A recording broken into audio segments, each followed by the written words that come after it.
बकरा ईद पे आप बारबेक्यू बनाएंगे, कबाब तैयार करेंगे, उनके साथ जो चटनी आप लेंगे अच्छे तरीके से भून के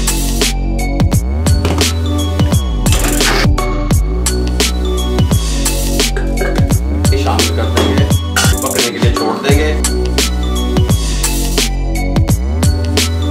डाल दें ताकि हीट निकल जाए।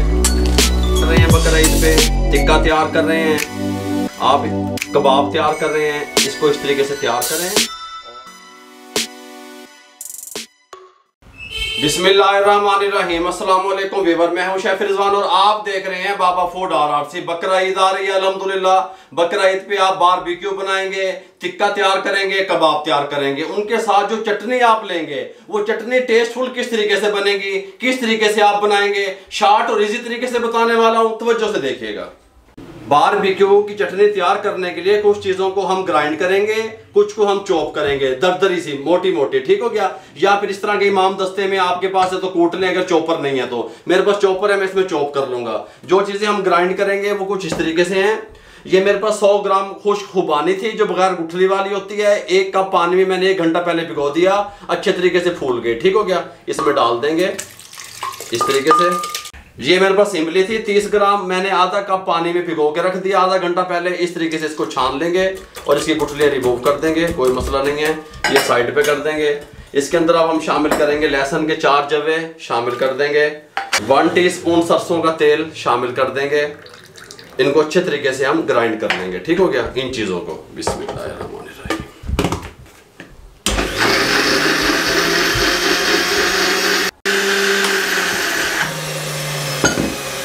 जिन चीज़ों को हमने चॉप करना है या कूटना है, कोई भी चीज़ आप कर सकते हैं। इसके अंदर हम शामिल करेंगे 5 अदद सब्ज़ मिर्चें शामिल कर देंगे, पुदीना थोड़ा सा शामिल कर देंगे इस तरीके से। अगर टेबल स्पून में देखा जाए 2 टेबल स्पून धनिया शामिल कर देंगे और इसको ऊपर से ये लगा देंगे कवर, इसको चॉप कर लेंगे। चॉप करने के बाद इसको यहाँ पे ले आएंगे। इसके साथ का एक फ्राई पैन ले लेंगे, थोड़ा सा आपको नजर भी आए ना कैमरे के सामने हुए गल है। इसके अंदर ये जो ग्राइंड किया हुआ था खुबानी और इमली इसके अंदर शामिल कर देंगे इस तरीके से।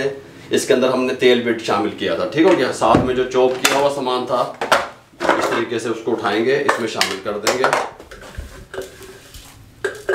इसके साथ का चूल्हा लेके फ्लेम को ऑन कर देंगे, ये इस पे चढ़ा देंगे। इसके अंदर शामिल करेंगे 1 टीस्पून भर के नमक या अपने टेस्ट के हिसाब से, 1/2 टीस्पून कुटी हुई मिर्च शामिल कर देंगे, 4 टेबलस्पून चीनी शामिल कर देंगे, साथ में 2 टीस्पून जीरा कूटा हुआ मोटा शामिल कर देंगे और इसको मीडियम फ्लेम पे 3 से 4 मिनट पकने के लिए छोड़ देंगे ताकि हमारी चीनी भी मेल्ट हो जाए और जो चीनी पानी छोड़े उसको भी हमने खुश करना है, ठीक हो गया।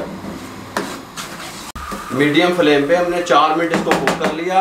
ये थोड़ी सी थिकनेस में आ गई, चीनी ने भी इसको थिक किया, चीनी ने पानी छोड़ा और फिर उसने थिक किया, खुबानी ने भी इसको थिक किया, ठीक हो गया। इस तरीके से ठंडी होने के बाद भी थोड़ा थिक होना है। फ्लेम को बंद कर दें, इसको इस तरह के एक बॉल में निकाल दें ताकि हीट निकल जाए। इसकी हीट निकल चुकी है, इसको डिश आउट करने लगे हैं।